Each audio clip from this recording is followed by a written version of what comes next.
Whoever's meant to be in your life is going to accept you for exactly who you are. And whoever is going to love you is going to love you for who you are and as you are. They're not going to require you to change anything about yourself.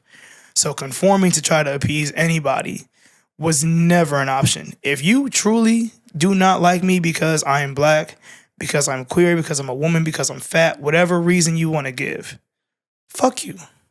It's your personal problem. Don't be around me. Because if that's your energy in general, I do not want you around me. This is Sad Boy Radio.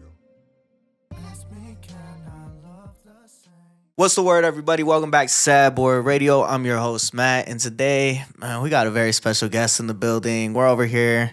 I don't know if I can announce it's a new location. I don't know what we're doing yet. Keep it on the low key. It looks the same. I don't know. It might look a little different, right?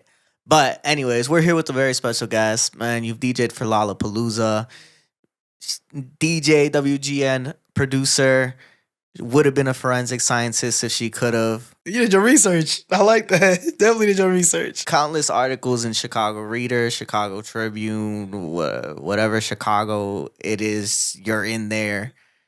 Man, you just announced a new party, the Honey Party. I announced Honey. I got Blase going. Introduce yourself. What up, y'all? My name is DJ Cashera.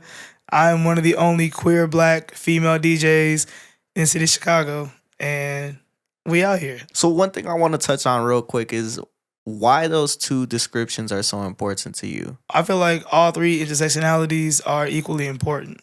And I realized that DJing in Chicago and all around for a very long time has been seen as a very male-dominated thing, a very white male-dominated thing, and a very heterosexual-dominated thing. It's like for me, when I was growing up, I did not see anybody DJing that I could relate to in any way, shape, or form. Like, I was listening to like WGCI, Power 92, and most of their DJs were men. I mean, they were black men, but they were straight black men. I don't have much in common with a straight black man. So I'm just being real, you know what I'm saying? So I think it's important, you know, because I like to notate that, and I think I notate it as much as I can for little me, like little Casera, right? But also all the little Caseras that exist in the world right now. That way they can also look up and see somebody they relate to. And then even when I'm in spaces now, like I realize a lot of women that are older than me, like, you know, we call them like the aunties, the uncles, whatever, they get excited seeing a woman DJ. Because I think even for them, they didn't see a lot of women DJing, period. But I love that you always bring it up, right? It's not just the beginning of this conversation, but it's every conversation that you have. Use those descriptions to really put forth who you are. I want to show up authentically in every space that I'm in. I don't want there to be any confusion, any question, any doubt. Like, I'm comfortable in who I am as myself. If you ain't comfortable with who I am, that's your personal problem. But I just naturally notate it now. You know, I want people to know. I want that when I die, like, we remember for something. Do you feel like that uncomfortability is something you've ran into a lot? I wouldn't say a lot, but I've definitely run into it. Like I've had instances where I've been overlooked for gigs because I'm a woman. I've been slighted on gigs because of my queerness. There's a lot of people in this city and in other cities that like to keep up this idea that like the DJ should be this suave guy that's going to bring out all the pretty girls and whatever have you. And it's like, really, these women are not looking at you, bro. They could care less what you look like. They're here to have a good time. See, I've definitely experienced, you know, some shit from it. But even in experiencing it, I've just always learned time and time again, like any no that I may get, if I'm meant to be in that space, it's gonna come back around when it's supposed to. So it may be a no temporarily. And then any no that I got that stuck and I didn't get to be in that space, it turned out better for me because it wasn't a safe space to be in whatever fashion. So I know that I'm protected. I got my earth angels. I got my angels that are above me, always protecting me. So yeah, I mean, I deal with it, but It doesn't shake me. What's for you will find you, right? Always, every single time. I never doubt that. We hadn't uploaded for like a week, and it felt super wrong for me to not upload 2 weeks in a row. So I made a little YouTube video. I saw that. Right. And the reason I titled it "Was For You Will Find You" is because, man, I'm about to hit 25, right? How's that feel? 24 felt a lot scarier than 25 felt. Why is that? That's for the anniversary post. That's why we did the little photo shoot. We have a little story coming, right? And when I look back at that, right, the first kids that I taught when I started teaching are graduating this year. And I'm trying to really instill in them that, yes, stress about what you're going to do in life, but don't be too attached to that idea. Because life changes. Everything can change. You think you're going to do this the rest of your life. You think that I'm going to go to school, I'm going to become a doctor, I'm going to become a therapist, I'm going to go to trade school, right? There's so many different options that you have in this life. And you'll find the options as you go too. I feel like so many people get like into this thing of like, I need to go to college, I need to go whatever. It's like even when you get into college, you'll find other paths you can take. You know, like you're saying, things don't always play out the way that you expected it to. Did I expect to start a podcast 4 years ago? Not really. But to still be doing a podcast for 4 years and being consistent and having the growth that you have, that's a major feat. A lot of people are not able to accomplish that. So I hope that you take pauses in real time to celebrate yourself in doing that. I feel like as entrepreneurs and especially as artists, we are so focused on like working and producing more and more work and saying, it sounds like always putting out something and giving people something to see for like our work and what we're doing. That we oftentimes don't just pause and look back at all the work that we've done. Like, damn, like I'm doing this shit. Like I'm really doing this. So I want you to make sure you're taking those pauses for yourself to really just like honor yourself. Like 4 years is no small feat. You've literally, in the same 4 years you've been growing this, you've literally helped a whole generation of kids get through high school, which is sometimes like some of the most pivotal, most difficult years that some may face. Like high school was a tough time for a lot of kids. So if you were able to watch those group of kids change and how they've grown and changed over these course of 4 years, that's literally what you're doing with your podcast. And you get to really you get to document it in real time. You get to document yourself, how you work, different studios you're in, everything. That shit fire. It's like an archive for yourself. I appreciate that for real. And I think that with me turning 25, I look back to 21 and I'm like, damn, that was a completely different version, right? And I could actually go back and watch that shit. You're going to feel it again when you turn 30. I turned 30 this year and I'm dreading it. But it's like I look back at like when I was 25, when I was 21, I'm just like, damn, 20-somethings has been a time. It's been a time. And then I have everybody telling me like, oh, you don't start really living until you hit 30. 30's great. 30's great. And I was like, I don't want to hit 30. Like I've been dreading turning 30 so bad. Why? Why do you feel like you're scared to hit that age? I wouldn't say it's a fear. It's just a feeling of just dreading it. Like I feel like I've been doing so much great shit in my 20s.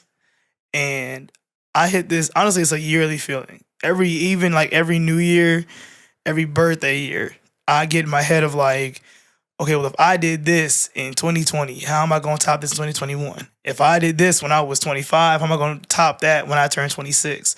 So I think it's just like that dread of like, look at all the shit I did in the 10-year span of my 20s. What the fuck am I going to do throughout my 30s? I think maybe that's why I'm not scared of 25, because 23 was eventful. 24, even though everybody saw all these things getting posted, everybody saw all these things getting done, like there were so many times throughout 24 that I was like, I am done. And I didn't want to do it anymore. And I was so down bad that I knew all the things I had to do and I just never did them, right? So I had all these plans, and I remember at 23 saying, man, I know 24 is going to be great because this is the first year I didn't feel like scared about what was next to come. And then 24 was a shit show. 24 whooped your ass. So 25, it can't be as bad. You know what I'm saying?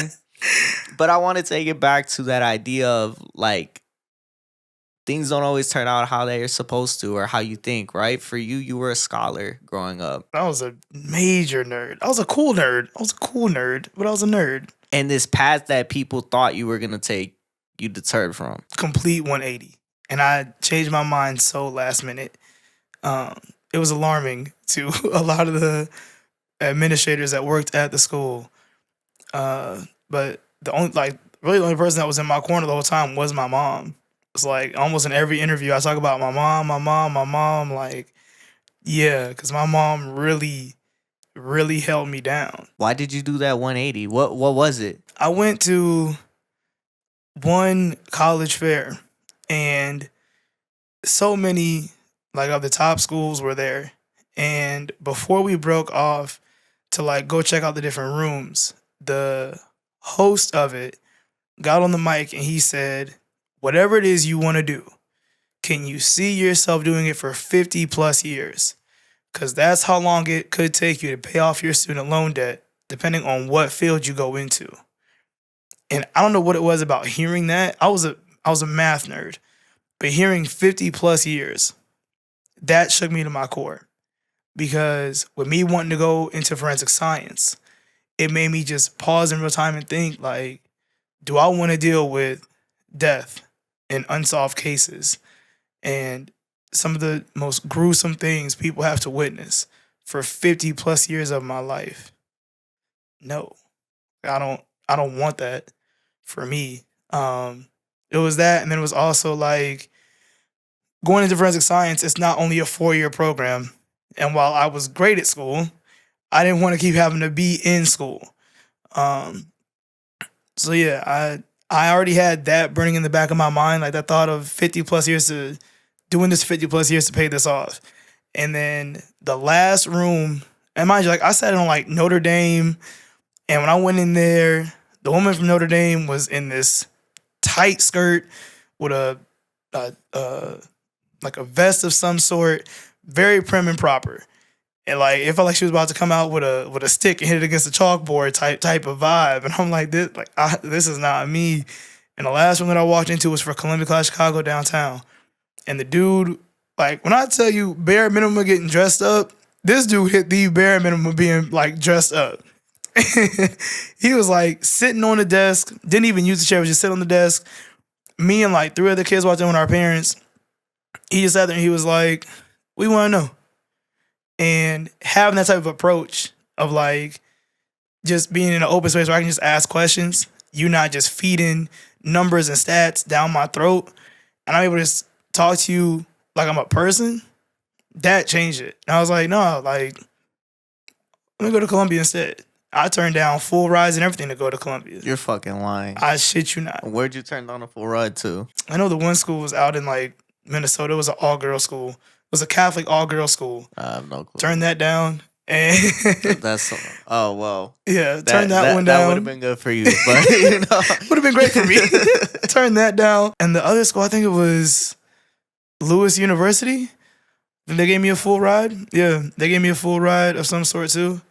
I turned them down. I had like 7 or 18 college offers on the table. Most of them, not most, all of them gave me a scholarship of some sort. 2 of them were full rides. The other ones were like all tuition covered. You got to just pay for dorms. It's like I brought in great money in terms of scholarships. Not like I got to touch any of it, but like the scholarship offers were great. I turned them all down just for Columbia to now offer free full fucking rides. Where was my full ride? Columbia, that would have been great. But yeah, I went to Columbia and took on student loan debt. Paid off all my debt though. Through DJing? DJing paid off my student loan debt.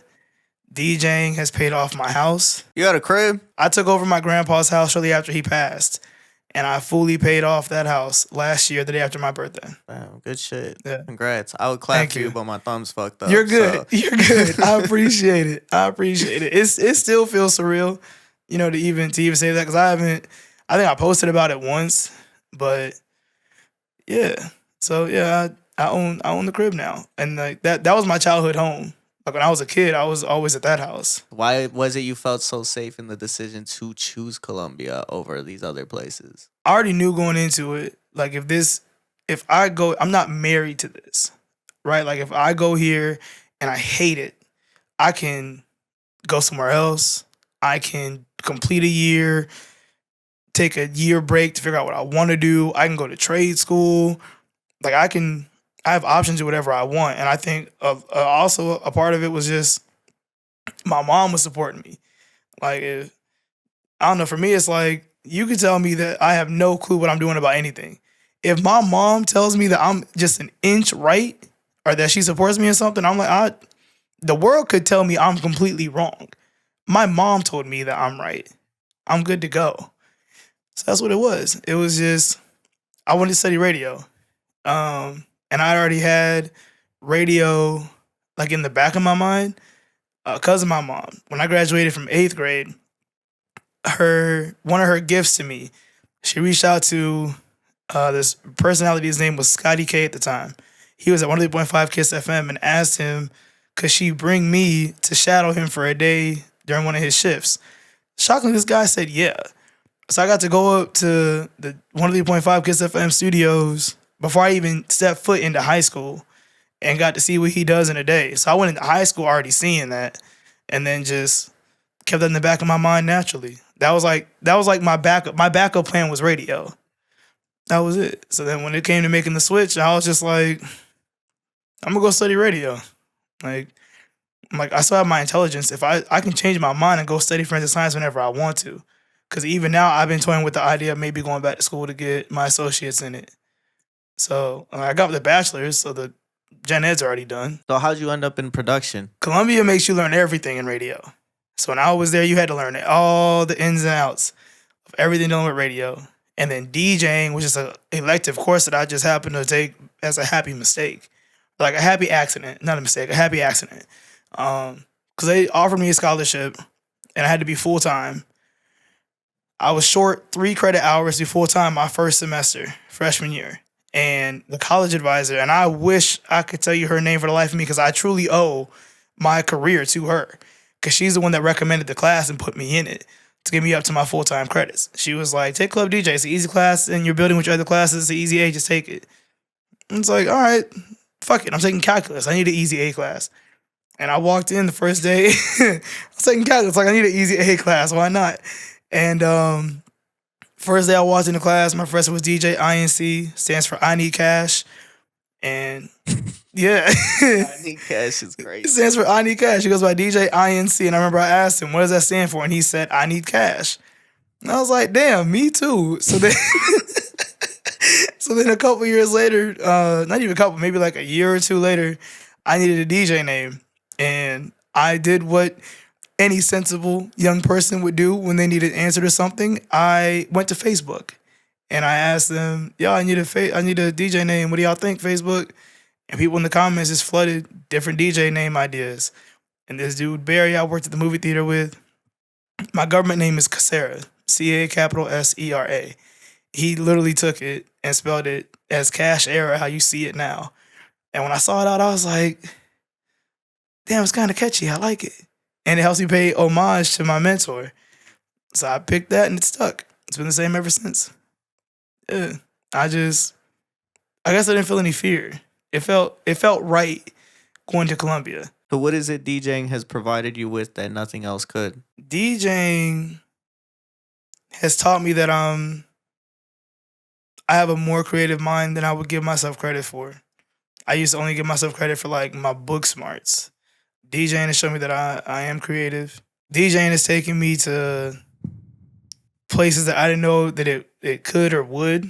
I've gotten to work with different brands that, most people don't get to work with. Like I've worked with Jordan brand, got to be a part of their women's collective. And to have a brand like Jordan come to you and say, hey, we see you and we recognize your work, like that's powerful as shit. Like it's the Jordan brand. I wear them on my feet. You know what I'm saying?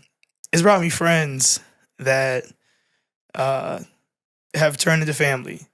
But it's also showed me how you could think people are your friends, but they don't necessarily want to see you doing too good. It's like it's brought me a lot of good.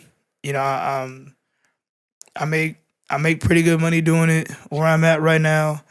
Like I said, I paid off my student loans. I paid off almost all of my debt, which is amazing to be in business for myself. And that's something else that DJing's brought me. I get to work for myself. I'm not punching the clock to make somebody else rich. It's also showed me that people don't always support you as hard as you might support and ride for them. Sometimes that hurts. It showed me the ugly side of jealousy with different things that go into the mix. Yeah, DJing has taught me a lot for sure. It's brought me a lot. It took DJ kind of took me away from radio. I used to be so hell bent on wanting to be full time in radio. I wanted to be an on air radio host so bad, and didn't fully keep on that track either. Things just changed. Like we said before, like you could have an idea in your mind, something just changes. You mentioned that throughout this process of being a DJ, those interpersonal relationships have taken a toll on you. Sometimes, yeah. Sometimes they hurt. What was it that people were doing that made you realize, like,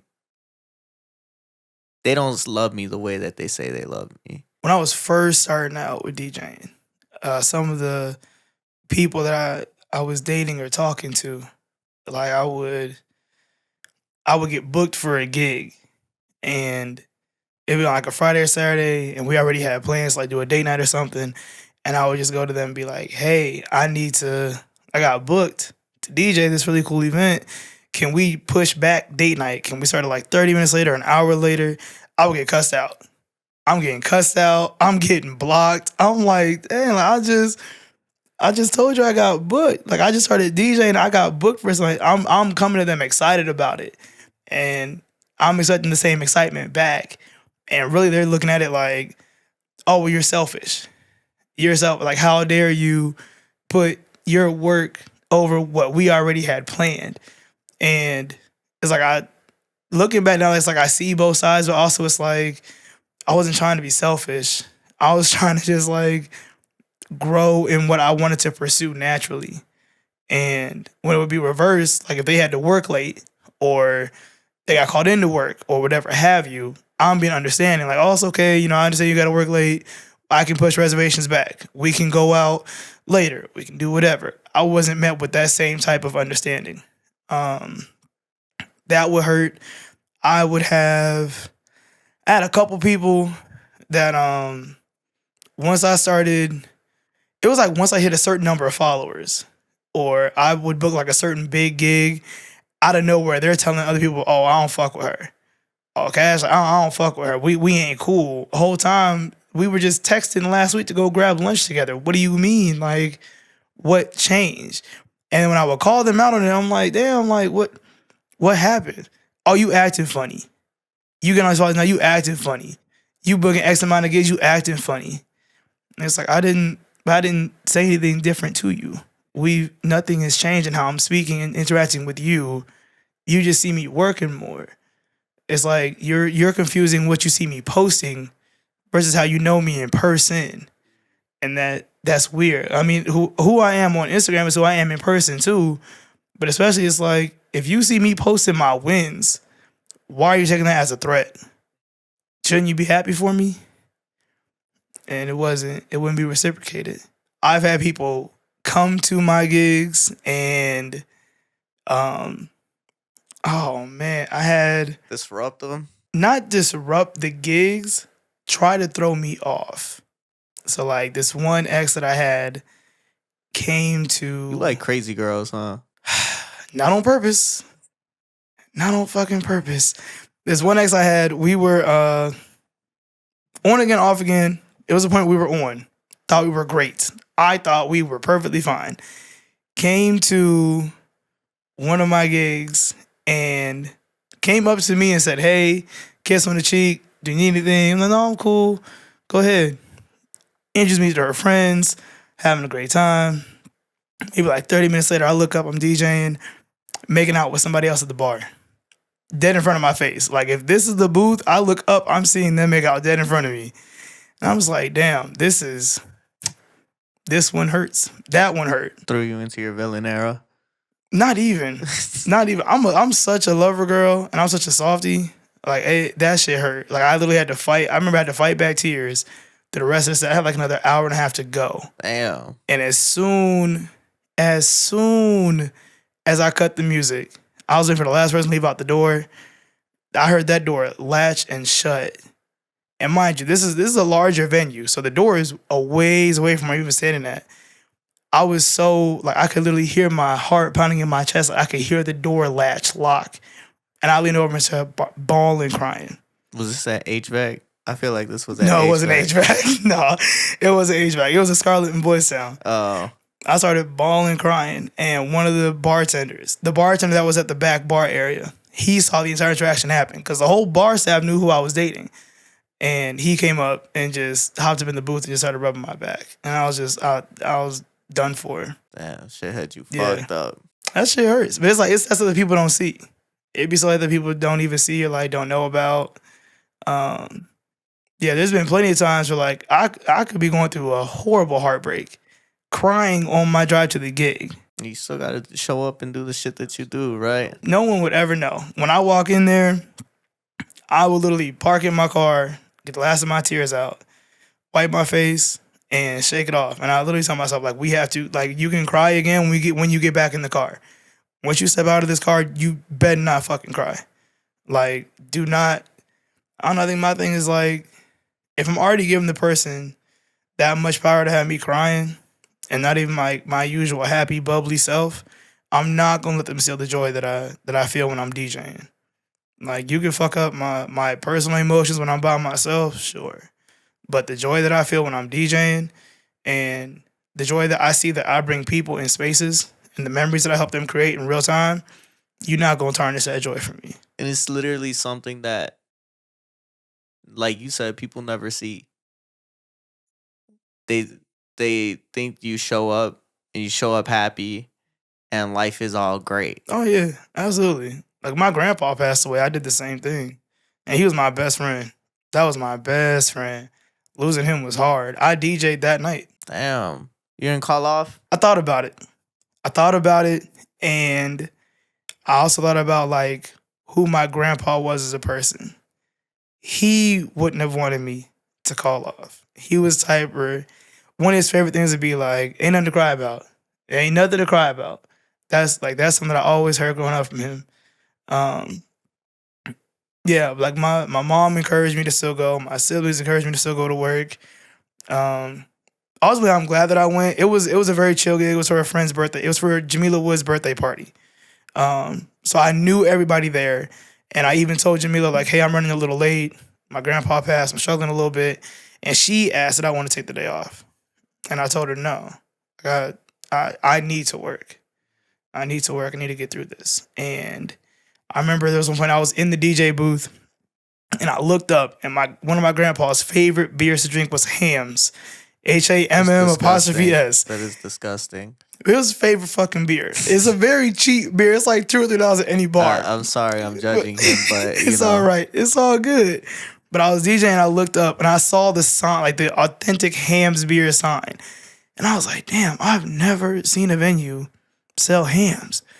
So I went to the bartender and I was like, do you guys carry Hamm's? And he legit looked at me and giggled and he was like, yeah, but nobody ever wants it. I was like, can I have one? He was like, are you serious? I was like, yeah, I'd like a Hamm's. And he literally gave it to me. He was like, I know you're DJing, but even if you weren't, it's on the house regardless. And I was able to have a Hamm's in his honor. But like, even that type of moment right there, like even when like I went back into the booth and I started drinking it, and it's not that bad. Hamm's is not that bad of a beer. But even like having that Hamm's, it felt like that was where I was still able to connect with him even in the afterlife already. I'm not drinking nothing named after a food. One. Man, It's not that bad. I don't know if I ever drank it, honestly. You should try it. Everywhere, anywhere I go, when they have it, I drink it. I'm definitely not drinking it. If it's warm, it's nasty. It's got to be cold. It wasn't my grandpa. I'm sorry. That's fair. No. Teach his own. Teach his own. You should try it. That's crazy. It's good. Don't knock it till you try it. It's got sentimental value to it doesn't. You, so yeah, that was my first time ever having a Hams beer. But yeah, like people really don't be knowing. Like sometimes I'll be in my car going through it before I get out the car to go DJ somewhere. That shit be hurting. Or like I'll go through moments where I feel doubt. I feel like I'm not doing enough. I feel like I'm not I'm not doing enough. Like I need to be doing more. But I don't know what the more is. And I struggle with that a lot. And I just be in my head like, not good enough, not doing enough, not doing enough, not doing enough. And the whole time you're putting this before all these relationships that you've built and these relationships that people feel that, why can't I be enough for you? Why does this product, why does this career, why does this thing that you do have to be more than me, right? And it took, when you mentioned that, it took me to the song Everything is Everything by Eazy. I don't know if you know the song, but I'm going to say the lyrics, right? So in the song, he talks from the girl's point of view. And it says, you used to say we're meant to be, this was our destiny, playing back our last fight. That's when she said to me, I was just a step to you, want to step on me. The last time you broke my heart, that was the death of we. She said, congrats, you did it now, your dreams came true. Let's get lost, you took to her heart the words I sang to you. I guess heights like these ain't got the same you, because now I'm thinking I really looking at the same you. It's a good side of it. I don't know if I necessarily feel like I'm putting my work for my relationships. Let me rephrase. I feel like I used to really just be 100% like work. And I had gotten into it with a couple of friends about it. And we're still cool to this day. We squash it out. I will always come from the perspective of like, because this is my full time, I do not get health. Like I'm not getting health benefits. I don't get PTO. I don't get paid days off. Like if I don't go to work, that's just a day that I do not get paid.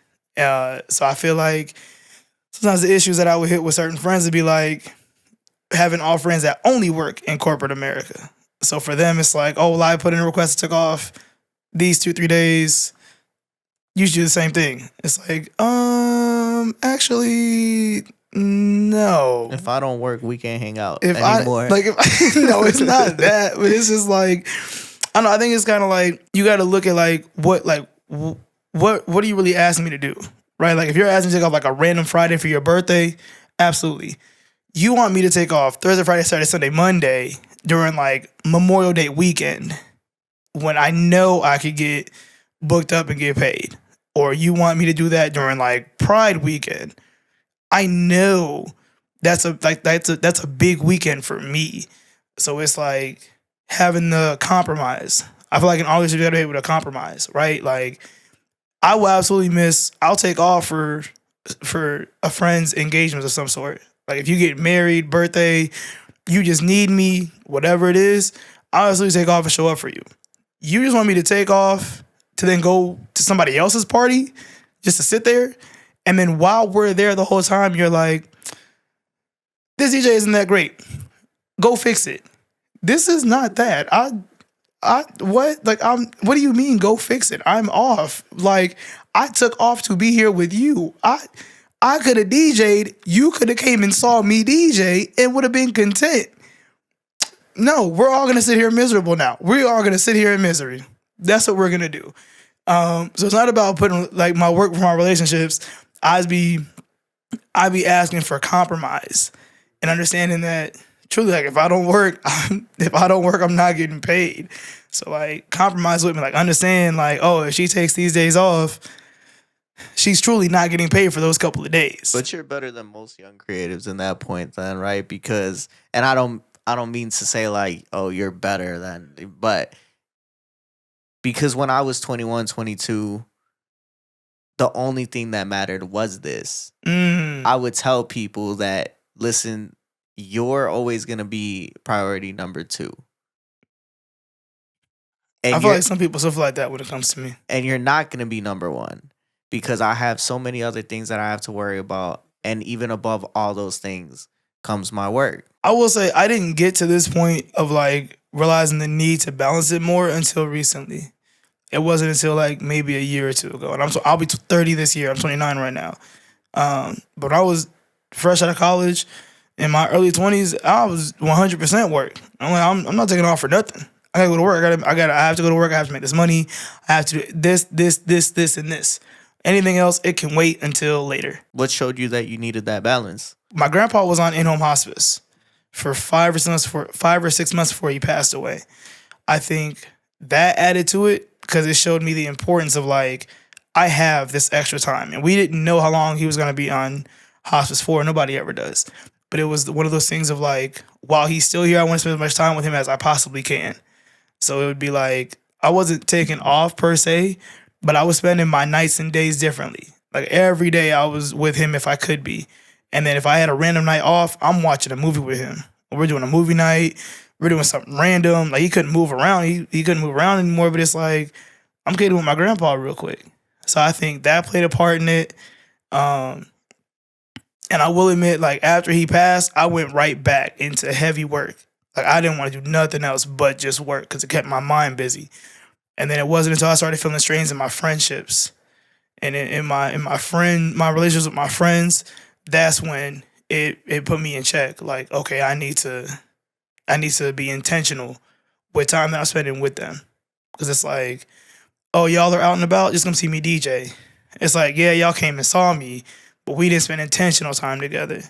So it took me having to learn the difference between spending time with somebody and spending intentional time with people. Shit, you don't learn that lesson until you lose those people for real. Typically, yeah. I was lucky enough to be able to savage the friendships and still keep them. Yeah, and it really was that, because in my mind, I'm like, I'm spending time with y'all. I'm here, ain't I? Like, I made it. Ain't you happy? And it's like, really, like, I'm here, but I'm not fully present. I'm still in my phone. I'm posting whatever. I'm checking on this. It's like, no, I need to be intentional and really be here and be in the moment for right now. Yeah, I think that, and then I think also like losing homies that were similar in my age. Like when Squeak Pivot passed away, rest in peace. It was like we went to the same high school together, and we like the same age. So it's like seeing him gone. It was like, damn, that one hurt. So I think that one was also like, I want to just spend time with my people while we're here and enjoy their time and give them their flowers in real time while they're here with me.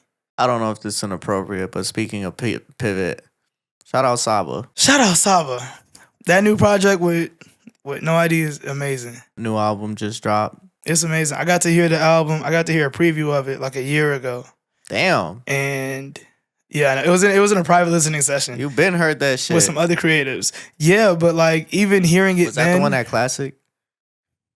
Yes, it was a classic. Yeah, I seen that. But it was like hearing the project for the first time then. I feel like everybody, like when it was over, everybody was just like, wow. Like we all sat back in the room like, damn, this was amazing. And I didn't think it would get any better after that first listen. Listening to it today, I can say 100% without a doubt, like the album just got better. There were a lot of changes. I wouldn't say a lot of changes, but it's just better. I don't know how to explain that it's better. Rearrangements, new songs, different track listing. Track list change. I think all the songs stayed the same. It might have been a couple songs that got switched out.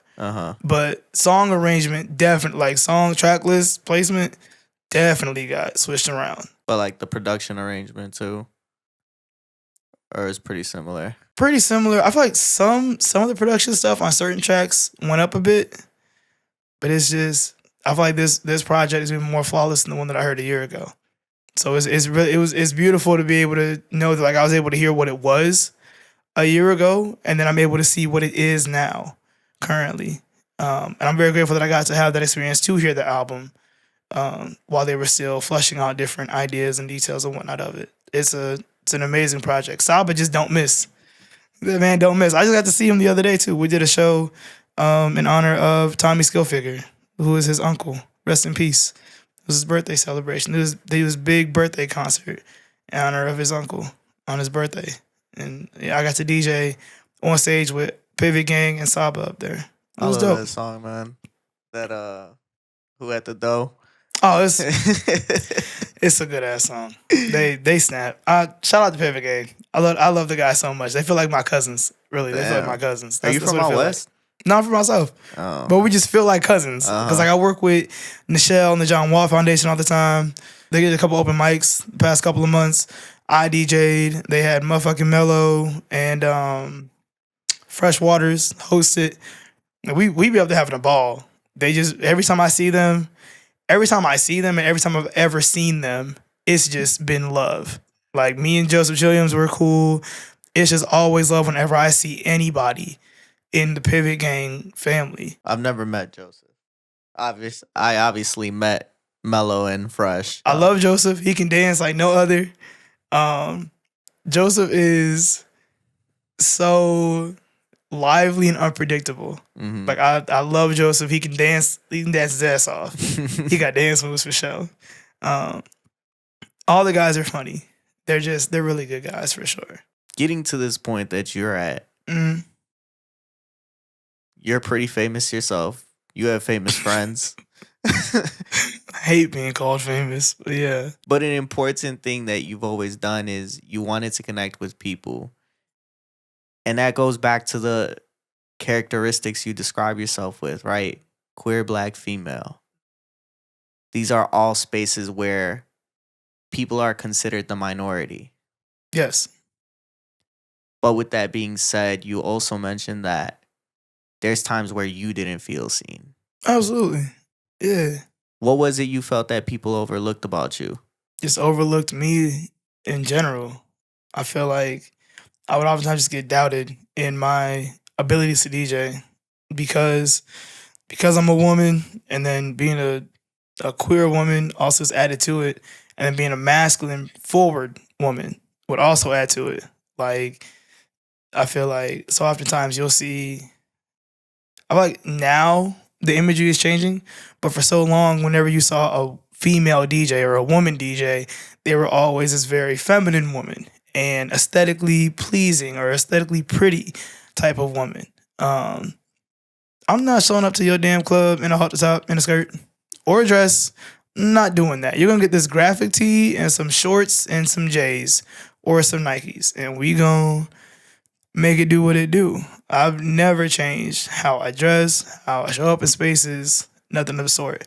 But I do feel like sometimes I would get overlooked for that just because of how I naturally show up as myself. Because you have a lot of club scenes and a lot of venues are still very homophobic, very transphobic, very misogynistic, very racist.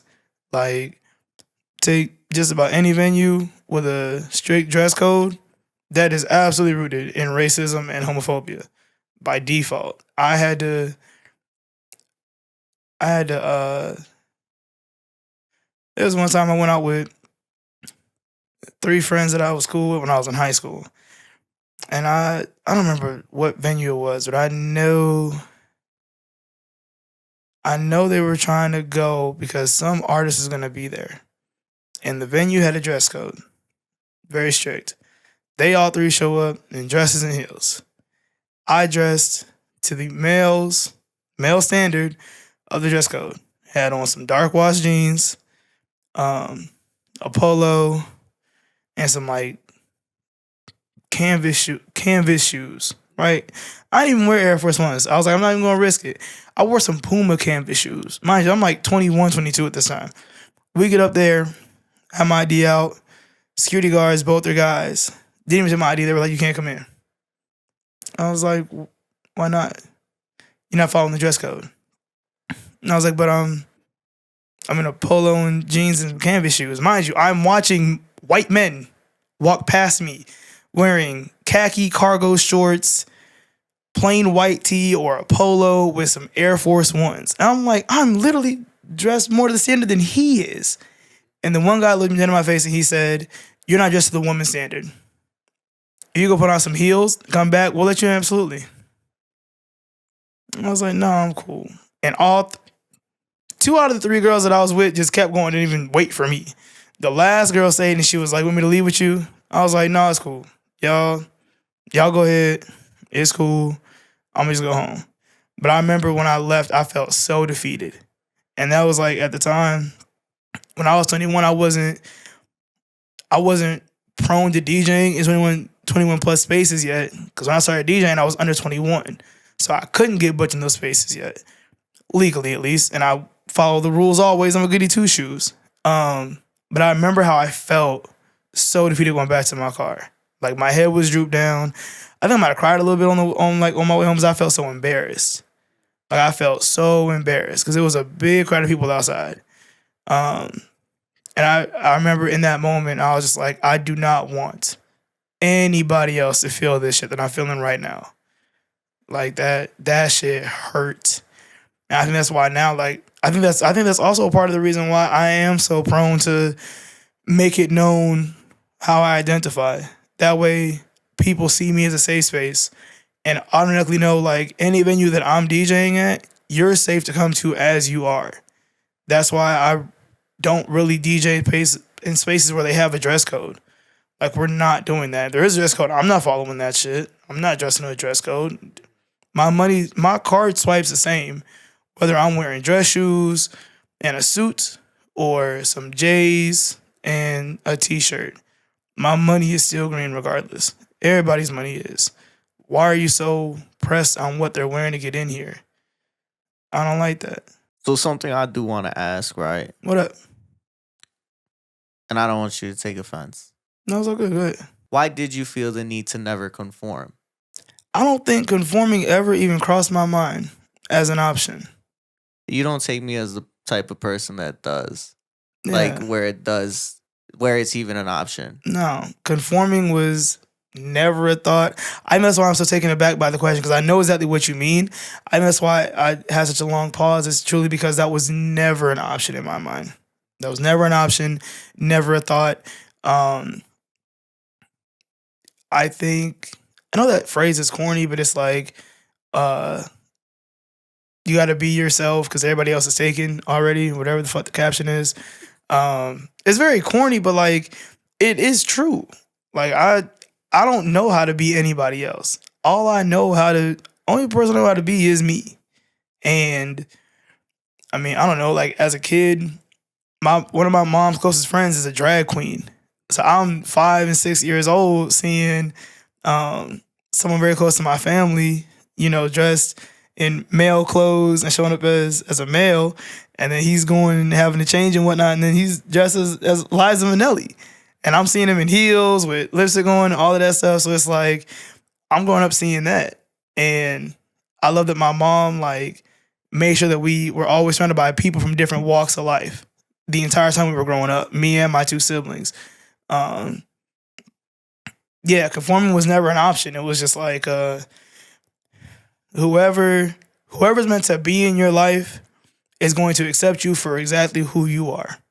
And whoever is going to love you is going to love you for who you are and as you are. They're not going to require you to change anything about yourself.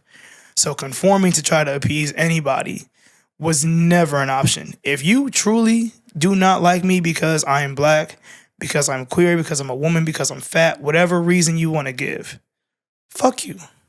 It's your personal problem. Don't be around me. Because if that's your energy in general, I do not want you around me. Simple as that. That means I'm truly better off without that energy around me. I don't want you to be around me, and that's how you feel about me. If you don't like me as I am, that's okay. We do not need to be friends. Go find somebody else. I love the energy. But then that does lead me to have to ask you this. What's up? There was a project that you completed titled Finding My Father. Oh, shit. Oh, okay. You went deep in the archives. Okay. Yes. I'm going to let you tell the story, but this was somebody who left and decided not to be a part of your life. Mm-hmm. Why did you feel the need to kind of uncover this story a little bit more if you feel that you don't need people in your life? This is such an interesting ass topic because no one knows the backstory of that entire project. and I could have sworn I deleted the audio files off of anything online. That's fine. Glad you found it. Very impressed by your research. Go crazy. The entire premise of that fucking project was my senior year capstone course.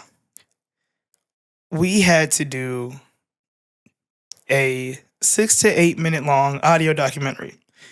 And the major requirement was it had to be something that we were very passionate about or something that would put us under emotional distress while completing the project. I assumed I already knew the entire story of my father.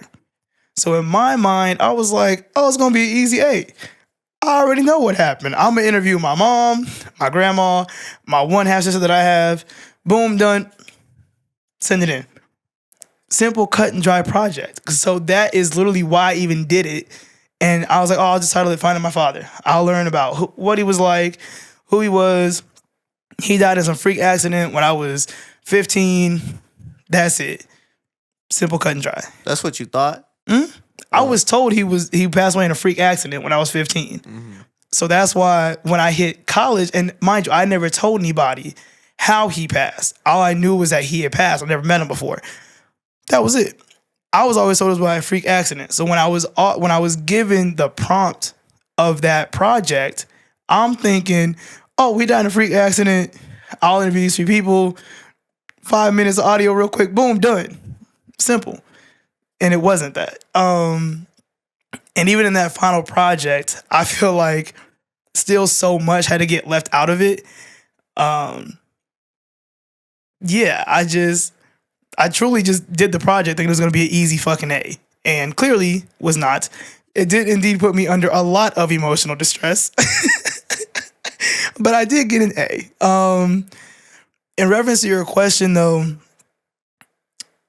yeah, I don't think it wasn't that I ever felt a way that he wasn't a part of my life, because in doing the project, I did learn that he tried to be a part of my life.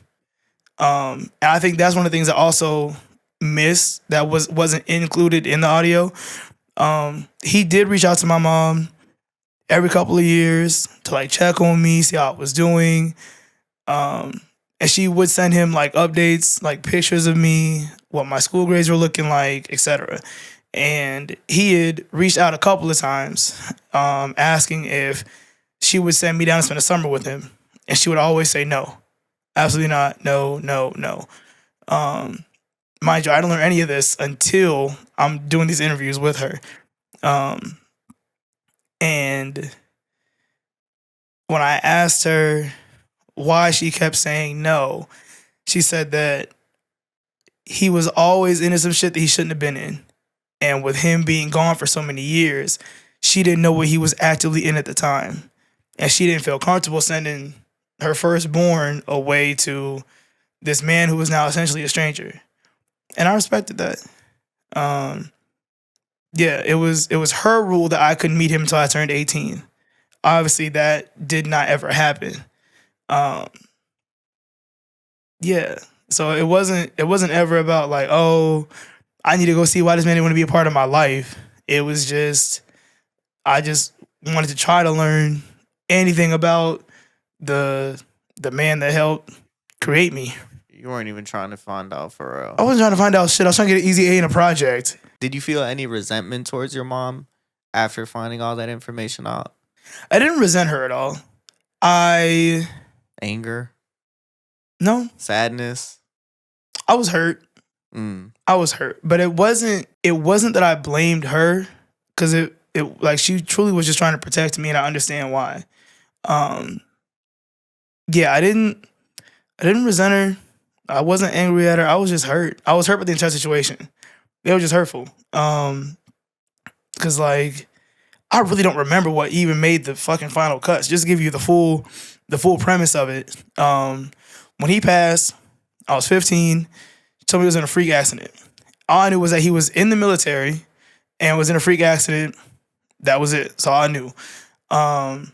So then after he passed, a couple months later, and when she got the notification that he passed away, we were invited to the funeral. It was in Kentucky. She didn't open the Facebook message saying that he passed away until like 3 days after the funeral. So we had just missed this funeral, and it was so close. And he's not listed on my birth certificate. His name is Tommy. He's not listed anywhere on my birth certificate. And it was the middle daughter. Her mom was the one that reached out to us. He had married someone else, and they have another daughter together. She's the baby of us. Last I heard, she lives in Indianapolis. I've never met my half baby sister a day in my life, and she lives that close. I think by now she's, if not 21, close to 21, and I've never met her. Yeah, I got to, when we drove down to like visit his gravesite and whatnot, the middle sister and her mom met up with us, and we got to meet for the first time, and we looked very similar. At the time, we looked very similar when we were younger. Imagine me with like straightened hair and glasses on. That was like literally like seeing each other for the first time. We just like kind of took a pause before we hugged each other, because it was like this familiarity. Like, you look similar, you look familiar, you feel familiar. I don't know you. You truly are a stranger, but we are related by blood by default. So yeah, that was the trip to Kentucky. And then when I hit college, I got this, this capstone course. And I interviewed my mom first. I interviewed my grandma second. And then I interviewed my half middle sister. And in conversation with her, me and her are talking, yada yada. And she's mid-sentence talking about something with going to therapy and whatnot. And she was like, yeah, I've been in therapy. Because, when he committed suicide, that just hit me different. And when she said it, I was like, when he did what? She was like, when he committed suicide. I was like, nah, what are you talking about? He didn't commit suicide. And she looked at me like, how do you mind, this is on Skype. A Skype call. She was like, she was like, who, like, what do you think happened? And I was like, I always thought it was some freak accident. And she was just like, no, he was on base, left base, and committed suicide. Whole new heap of news. And I'm at Columbia, in the studios recording this. All the audio was recorded. Yeah. All the audio was recorded, so you hear the real time conversations and everything. So like, it was one thing to hear the reality of it, and then I had to go back and re-edit the audio over and over and over again. If anybody has ever edited audio, you have to listen to everything and make the cuts and make sure it sounds right. Play it from start to finish. What do you like? What do you not like? What can you cut down? Everything. So I'm rehearing this conversation nonstop. That shit hurt. Then she was like, oh, we have an uncle. He still lives in Chicago. Our grandma on that side is still living too. They're both in Chicago. Here's our uncle's number. Cool. Called him. I'm like, I don't know what the fuck to even say to this man. I'm your long lost niece. Surprise. Like what do I say? And when I called him, he didn't answer. And I was leaving a voicemail in real time, and he called me back while I was leaving it. Dished the voicemail, answered. I'm like, hello? He was like, hey, I got this missed call. And I was like, I don't really know how to say this. My name is Casera. I think you might be my uncle. And he was like, oh, and it said my half-sister's name. I was like, no, I'm Casera. He was like, right. You're Tommy's oldest daughter. You'd be like, whatever age. I was like, no, my mom is Cassandra. He was like, Sandy? And that's my mom's nickname. I was like, yeah, I'm Sandy's daughter. And he was just like, I didn't even know Tommy and Sandy had a kid. I was like, yeah, and that's me. That's me. And I told him, I was like, I'm in college. I'm working on this project. I was wondering if I could interview you, trying to get to know like more stuff about my dad. And as soon as I said that I was in college, he was like, you said you were in college, right? I was like, yeah. He was like, oh, then you good. You don't even need me. And hung up dead in my face. And I was like, oh, okay, cool. You don't even need me. Yeah, that was his immediate response. And I've not tried to reach out to this side of the family ever again.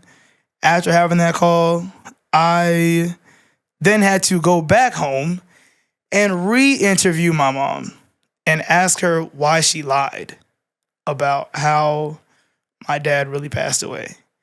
And she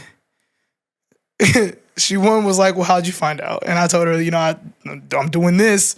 I interviewed the other people, and I think her response is one of the things that I will never forget.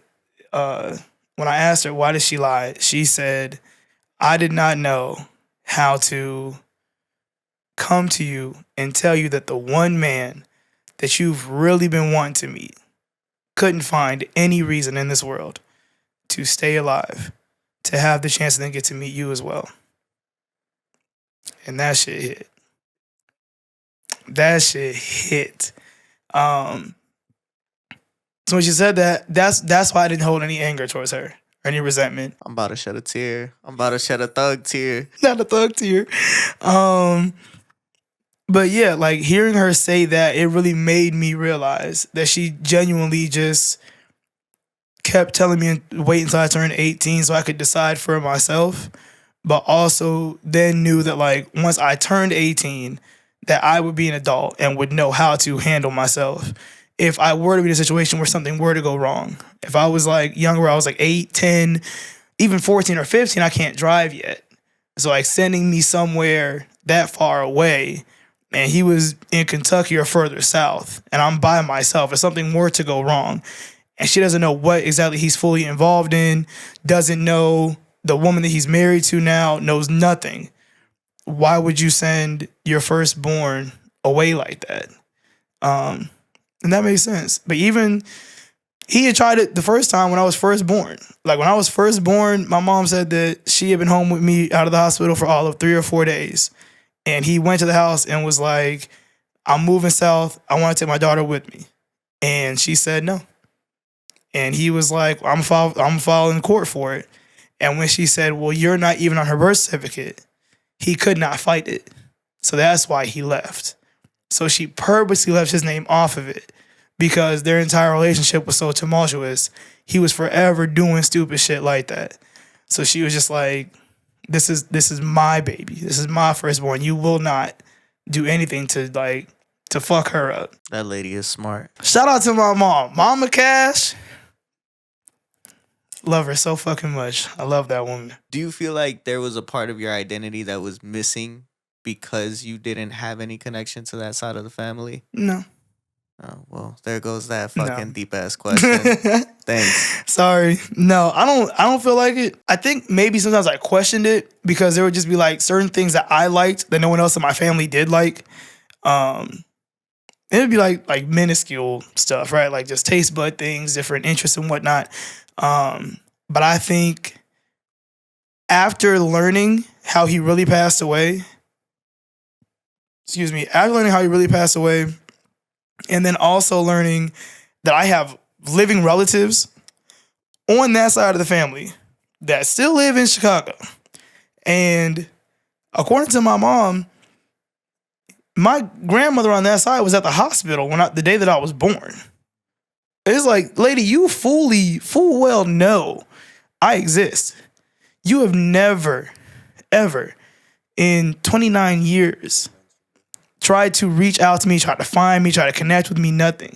And you still live in Chicago. If you don't want shit to do with me that bad and I'm your granddaughter, I know good and damn well I'm not missing shit from that side of the family. We've talked a lot about both Cash and Casera. And in an interview, you say Cash lives in the moment and has less emotions. She's the asshole Casera can't be. What is it you feel you've often held back about Casera? Casera is just a big ass kid at heart. Like when Cash doesn't have to go to work, Casera wants to go play mini golf, or wants to go to the arcade, wants to go do something random. Um,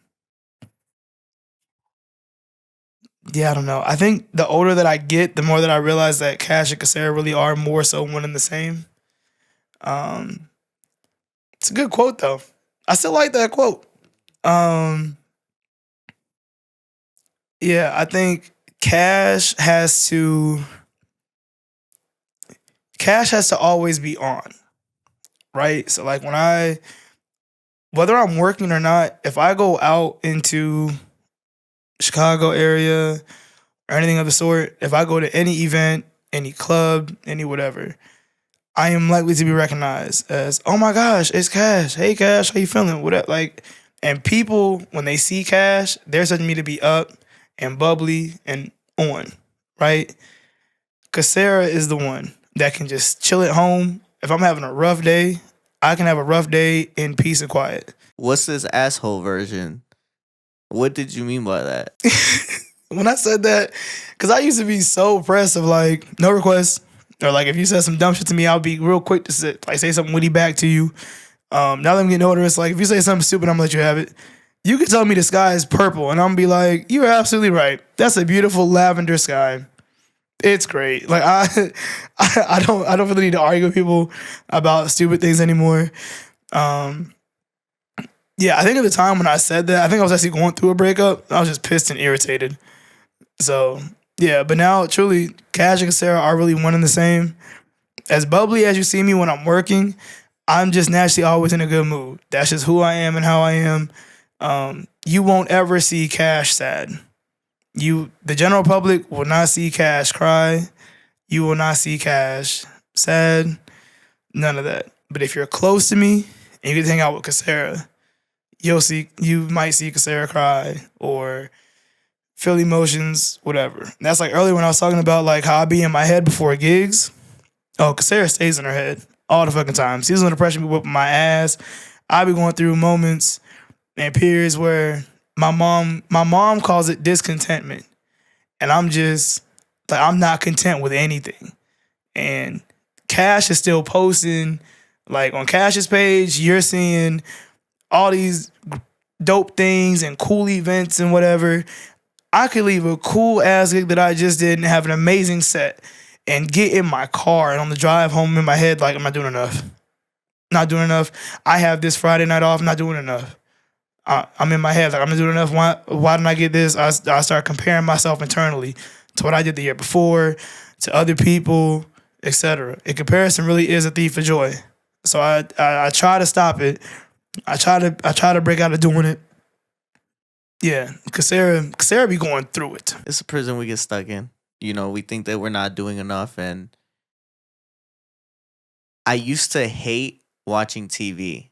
I used to hate playing video games. I still hate playing video games, I'm not gonna lie. But doing these little things where I felt like I should be working. I shouldn't be doing this. I should be working.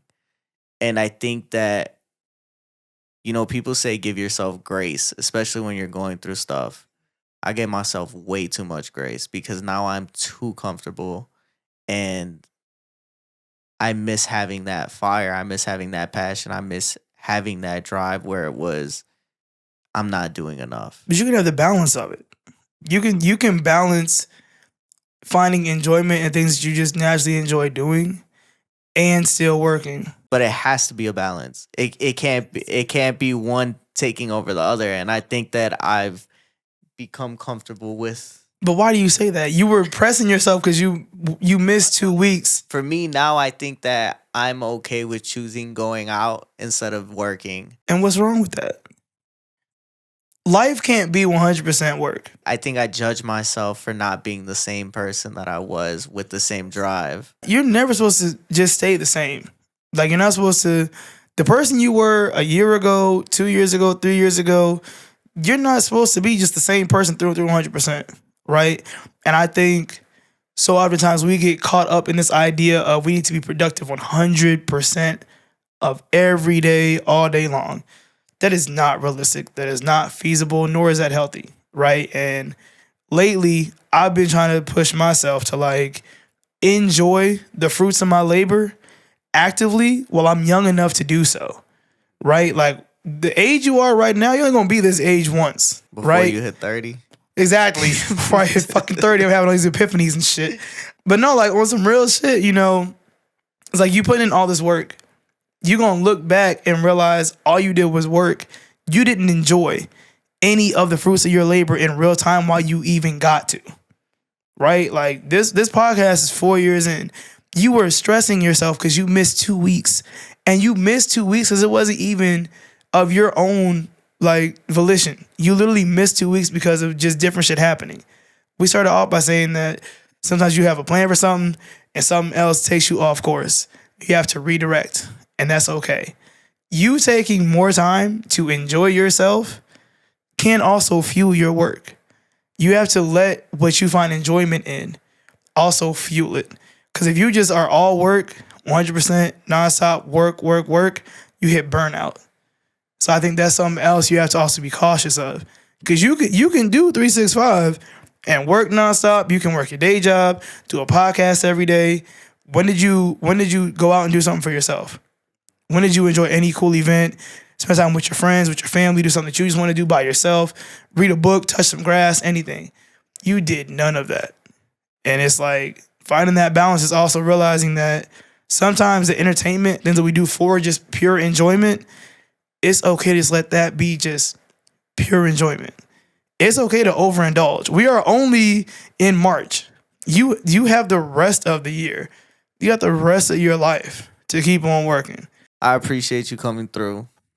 I appreciate your words of kindness and your words of encouragement and just the love you've shown today. That's what I always try to do. If I can't do nothing else, I always want to move with love. And the folks know, like, I'm proud of you. I feel like people underestimate how important it is just to hear somebody say, like, hey, I see you. You doing your shit. I'm proud of you. That could change somebody's whole day. I told you I'm gonna shed a thug tear. Yeah, this fucking thug tear, G. Come on. You got anything you want to plug? Hell yeah. Follow me. I'm at DJ Cashier on everything. I have now launched 2 new party series. The first one we slightly mentioned is called Honey. It is a R&B driven sunset rooftop party. That one is going to be May 22nd at 3 Top Lounge at the Salt Shed. Tickets are only $10. It's so cheap you can't afford not to go. And then the other party series I have right now is called Blase, and that is in collaboration with my DJ mentee, Suki G's, who is also a queer black female DJ from Chicago. That one, next party is going to be April 4th at Never Have I Ever. And yeah, you can follow Honey. The pages for that party is at honey.chicago. Blase is Blase Chicago _ I think. Just drop the handle right here when you edit this shit. I appreciate it. What happened to my boy at DJ I Need Cash? INC, we still keep in touch to this day. That is still my mentor. Actually, he just messaged me last week. He sent me a video on Instagram of 2 DJs having a talk. And it was some very inspirational quotes that they were dropping. So we still keep in touch to this day. I call him whenever I need advice about something. INC to this day is still holding me down. He is still DJing. He no longer teaches at Columbia though, because they changed up how they hire their faculty members. But INC is still out here chasing the cash, and we love to see it. That's my homie. That's my homie. We all need cash. Shit. I don't plan on stopping no time soon neither. Make sure you guys go ahead, like, comment, and subscribe. Make sure you go ahead and check out DJ Cash Era. Make sure you I forgot. Anyways, Sad Boys for real. Peace out. This is Sad Boy Radio.